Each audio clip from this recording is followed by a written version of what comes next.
আমাদের শরীর যত দ্রুত ময়লা হয় তার চাইতে দ্রুত ময়লা হয় আমাদের ব্রেন। যে কি কোন ভাই, ব্রেন ময়লা হয়, হ্যাঁ। এবং ব্রেন যদি ময়লা হয় তখন হয় কি, ডিপ্রেশন হয়, অ্যাংজাইটি হয়, ঠিকভাবে ঘুম আসে না। তা ব্রেনটা পরিষ্কার করার জন্য প্রত্যেকদিন 5 বার গোসল করার চাইতে উপকারী জিনিস নামাজের ব্যবস্থা আল্লাহ করছে। তার মানে নামাজ এটা ব্রেন পরিষ্কারের একটা সেরা বুদ্ধি।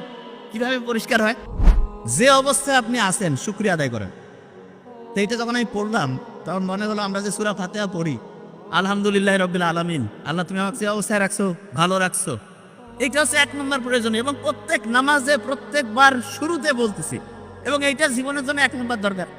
তার মানে নামাজ হচ্ছে আল্লাহর সাথে কানেকশন করার সাথে আমার নিজের ভালোর জন্য দরকার বেশি। নিজে ভালো থাকবো কখন? যখন আমি চিন্তা করি যে আল্লাহ আমার তুমি যে অবস্থায় রাখছো ভালো রাখছো।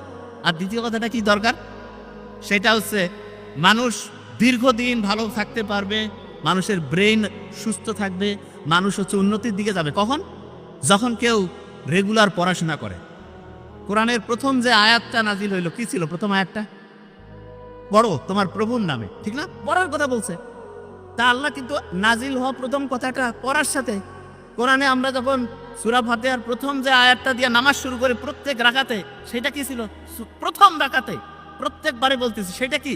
সেটা হচ্ছে শুকরিয়া জানাচ্ছি আল্লাহর কাছে। তার মানে মানুষের জন্য যেটা সবচেয়ে প্রয়োজনীয় আল্লাহ কিন্তু সেট করে দিয়েছেন। এখন দেখেন, অনেকেই বলে না যে আমি পড়ি কিন্তু আমার পড়া খেয়াল থাকে না, আছে না? স্টুডেন্টের এই সমস্যাটা বেশি তো। আচ্ছা, ছেলেদের মধ্যে বলবেন ঈদের নামাজ কারা কারা পড়েন, একটু হাত উঁচু করেন তো। বাকিরা পড়েন না? ঈদের নামাজ প্রত্যেকে পড়ি। আচ্ছা, তাহলে ঈদের নামাজ যে পড়ি, ঈদের নামাজে রিয়েলি আপনাকে এবার হাত উঠাতে বলবো না, অনেকে ভুল করেন না, এদিক ওদিক তাকাচ্ছেন যে কি মানে যাবো নাকি হাত বাঁধবো, হয় না? 100% হয়। কিন্তু যখন আমি এই যে 5 ওয়াক্ত নামাজ পড়ি, এটাতে কি হয়? প্রশ্নই আসে না। কারণটা কি? কারণটা হচ্ছে, আপনি আমি বলতে পারেন যে ভাই আমরা তো ওই ঈদের নামাজ মাত্র সেরকম পড়ি নাই। আপনি হিসাব করে দেখেন, প্রত্যেক বছরে 2 বার করে আপনি ঈদের নামাজ পড়েন।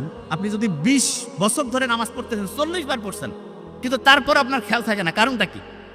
কারণটা হচ্ছে ওই যে একটু আগে বলছিলাম, যা কিছু পড়ি 1 সপ্তাহ পরে 80% ভুলে যাই। আপনি ঈদের নামাজ পড়েন তো বছরে 2 বার, আপনার পড়ার যে টেকনিকটা, যে নিয়মটা, সেটা শর্ট টার্ম মেমোরিতে থাকে, লং টার্মে আর রিজার্ভ হয় না। কিন্তু আপনি রেগুলার যে 5 ওয়াক্ত নামাজ পড়েন, এটা আপনার লং টার্ম মেমোরিতে রিজার্ভ হয়ে যায়। এই জন্য ঈদের নামাজটা এইটা থেকে একটা পড়ার টেকনিক বের করা যায়। সেটা কি? অনেক স্টুডেন্ট আছে বছরে একটা চ্যাপ্টার পড়লো, 6 মাস নাই, আর হঠাৎ করে বই থেকে প্রশ্ন করছে, জিজ্ঞাসা করছে, উত্তর দিতে পারতেছে না। কেন পারে না? কারণ পড়াটা শর্ট টার্ম থেকে হারাই গেছে। লং টার্মে যদি পড়াটা রিজার্ভ করতে চাই, তাহলে যেটা করতে হবে সেটা হচ্ছে ভুলে যাওয়ার আগে রিভিশন দিতে হবে। আমরা যে নামাজ পড়ি প্রত্যেক দিন 5 ওয়াক্ত নামাজ